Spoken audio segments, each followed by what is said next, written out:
Don and Danny. Years ago, I was out to dinner with a bunch of voiceover people. Joan Baker, George DeLoyo, Sylvia Viagran, plus a few other friends. The man sitting next to me looked at the menu, then he leaned over and, in the voice that launched a million blockbusters, he said, "We should get the caviar tonight for an appetizer." I nearly gagged when I saw the price. It was $320 for some ridiculously small amount. I said, "No way, it's too expensive." He looked at me with a grin and then he said, "Joey, it's a spot in the tag." That man was the late, great Don LaFontaine. Of course, we got the caviar. I already told you a little bit about Don when we worked together at Fox. He's probably the most successful voiceover artist of all time. Don passed away in 2008, yet he still holds the record for the most contracts ever filed by the Screen Actors Guild. He recorded hundreds of thousands of spots to promote movies, television shows, radio stations, commercial products, anything and everything. Then there was the television commercial he did for the Geico Insurance Company. That's the one where you actually got to see what he looked like on camera. Don was second to no one. He even inspired a movie, a comedy about the people who work in voiceover called In a World, written, directed by, and starring the extremely talented Lake Bell. I have a small part in the movie, playing myself in a couple of scenes. Once you see what Don meant to our industry, you'll understand why producers loved and feared him. Agents courted him. Up-and-comers tried to sound like him. All of us respected him. Don was already a legend when I met him for the first time. It was at a studio in Los Angeles on 3rd Street, just east of Fairfax, in 1982, way before the Fox network was created. I was at the studio to voice a trailer for Fast Times at Ridgemont High. When I walked into the room, the producer told me they weren't quite ready yet, so he asked me to take a seat. The lights were low, but I could see there was a man sitting in a dark corner looking down at a book on his lap. The producer called out for someone to get a cup of coffee for Cipriano, and that's when this guy looked up and he said, "Cipriano, are you Joe?" I was blown away by that voice. It sounded like it was coming out of a speaker, crisp, clean, clear, and deep.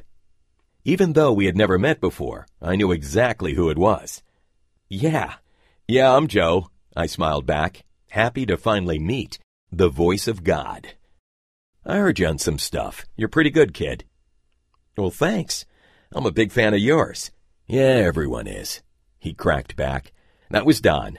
Funny, self-deprecating, brilliant. I reached out to shake hands, and when he stood up, I got my first look at the famous Don. About my height, he had on a black satin shirt, open to the middle of his chest, with a thick gold chain hanging from his neck. I noticed a big watch on his wrist and an even bigger buckle on his belt, stretched around his ample waist. I had already heard that Don wore a toupee, and there it was, a dark curly hairpiece sitting on top of his head. When he turned to sit back down, I saw a huge falcon or some other monster bird embroidered on the back of his shirt. Now I knew who owned the muscle car sitting out by the front door in the parking lot. I used to think that Don dressed to match his various cars. With a giant bird on his back, I figured the Pontiac Firebird outside obviously belonged to him. Even though he was only about 14 years older than I was, in many ways Don reminded me of my dad. They were both on the short side, with huge personalities, big appetites, easy smiles, and bright eyes. Dad's were a warm brown. Don's were crystal blue. Much like my dad, if Don thought you were taking yourself too seriously, he'd knock you down a notch. Don's sense of humor always played against type. I saw people who thought they had a sense of who he was, with his commanding voice and his serious work ethic, and then he would say something completely unexpected. He loved goofing on people to watch their reaction, especially his friends. Like the time Ann and I were hosting the after-holiday party at our home in Beverly Hills. Towards the end of the night, Don came up to Ann and me in our kitchen. Our kids were standing there too. Dana was probably about 16 and Alex was 13. Don looked at the kids and he said in an epic movie trailer voice, "Mommy's going to go away for a while, and it's just going to be Uncle Don and your daddy living with you." and then he reached over and gave me a big kiss right on the lips. Ann and I about fell on the floor laughing, along with our kids, but Don wasn't quite finished. With his hand planted on his hip, he said, "But we're not going to live in this hellhole. We're all moving to my house." Then there was the time Don overheard someone refer to me as the voice of Fox Broadcasting Network. That was when I was voicing all of the network's comedies and Don was voicing the dramas. He said, "Voice of Fox? That's who you are?" "Well, I bow to you, Lord Voff." "Lord Voff?" "Oh, yes, indeed," he said. "You are Lord Voice of Fox, Voff." He would needle me for the next few years, calling me Lord Voff. But it never bothered me. In fact, I appreciated his friendly reminder to keep my feet planted firmly on the ground.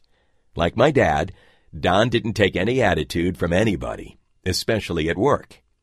My guess is, if Don was tough on a producer, it was probably well-deserved, because Don knew just about everything there was to know about the business.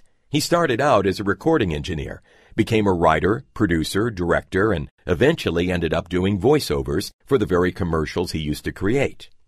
Don had a huge vocabulary. He devoured books. He was one of the smartest guys I ever met. Don was the one who came up with that famous movie trailer line, the one that became the title of the movie. "In a world." Every studio still used that line long after he was gone. Don was famous for getting his reads right the first time around. So when a producer tried to direct him, we all just sat back and waited for the sparks to fly. Not that he couldn't take direction, but let's face it, if someone's going to tell you what to do, they better know what they're talking about. It might go something like this. Very good, Mr. LaFontaine. Would you give me a second take on that? Why? It's only a 3-letter word, but Don emphasized every letter, making it a complete sentence. So I have a backup take? Why do you need another take of me doing what I just did? You're right. Never mind, Mr. LaFontaine. Another time I heard a young producer say, "Okay, let's do a tonight version now." Don replied, leaning into the microphone and in his very deepest register, "Normally I decide when that happens." The producer just froze, not knowing if Don was serious or not. When he wasn't keeping me and everyone else in check, Don enjoyed helping out newcomers who were trying hard to break into the voiceover business. I think it started when he was tooling around town in his limousine. Don and his driver would meet the lucky person at Don's agent's office and then take them on the ride of their life, going from session to session, watching and listening to everything he did. Don was so absolutely at the top of his game, it was a chance for the up-and-coming actor to learn at the foot of the master. I don't know how many people he invited to spend the day with him, but I'm sure it was in the hundreds. It was incredibly generous. And after Don passed away, his generosity was the inspiration behind building the Don LaFontaine Voiceover Lab at the Screen Actors Guild Foundation in Los Angeles. Don's best friend, Paul Pape, and I came up with the idea to build a state-of-the-art recording studio that would be open, free of charge, to anyone who is interested in learning about the voiceover world. It's a place to experiment, make mistakes, and learn the craft without pressure or criticism. Paul and I call it a virtual ride-along with Don. I never went on one of those ride-alongs. I was already working in voiceovers when he started his one-on-one sessions, but he did offer me advice at a time in my life when I thought my whole world was falling apart. We were still living in Beverly Hills when I found out I'd been dropped by a very big client. With one phone call, I learned I had lost half of my income. I was sitting in my studio paralyzed, feeling like I had just been punched in the stomach. It was devastating. The worst dive I had ever experienced on that terrible roller coaster. For the first time in my life, I started to doubt myself. I thought my career was over. Unfortunately, I had already committed to take part in a seminar that same week in New York, promoting a book called Secrets of Voiceover Success. The book was the brainchild of actor, writer, and coach Joan Baker. It's filled with tips from some of the most successful voiceover actors around on how to get started in the business.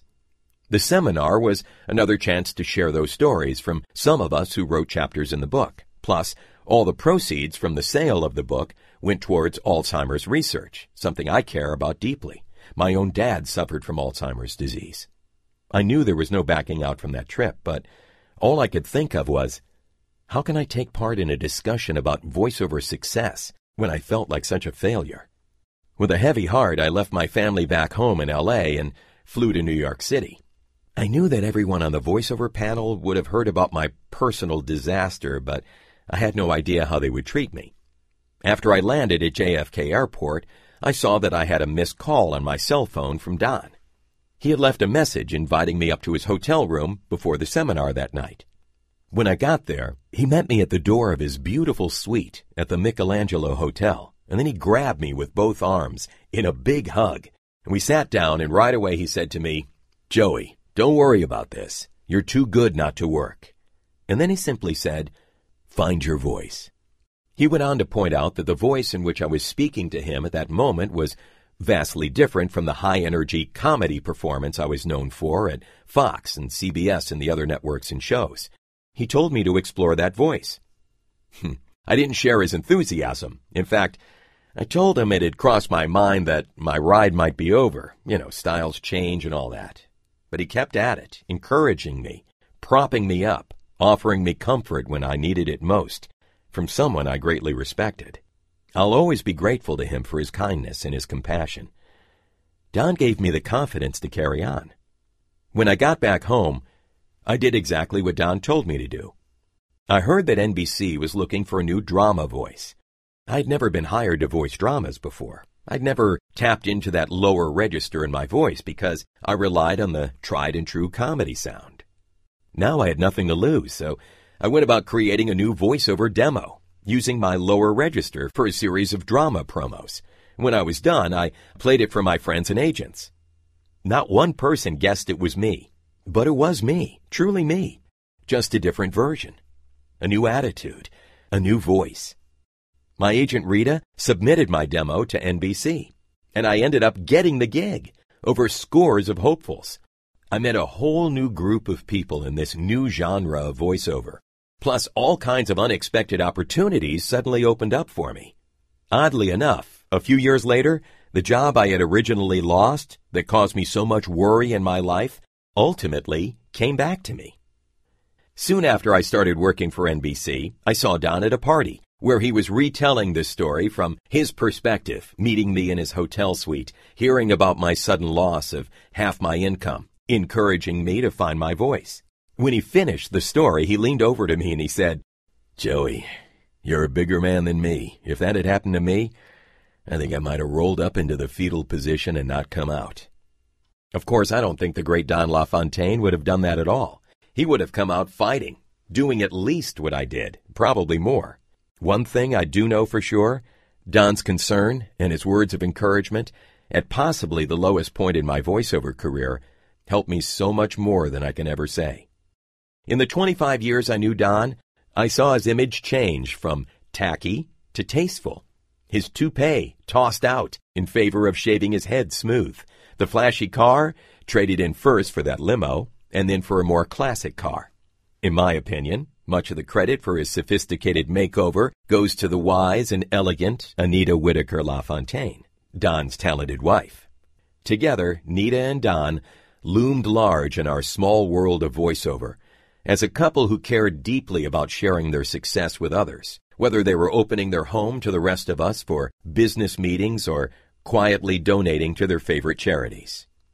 1 year after Don died, an award was created at the Worldwide Television Marketing Convention, Promax, in honor of his charitable acts.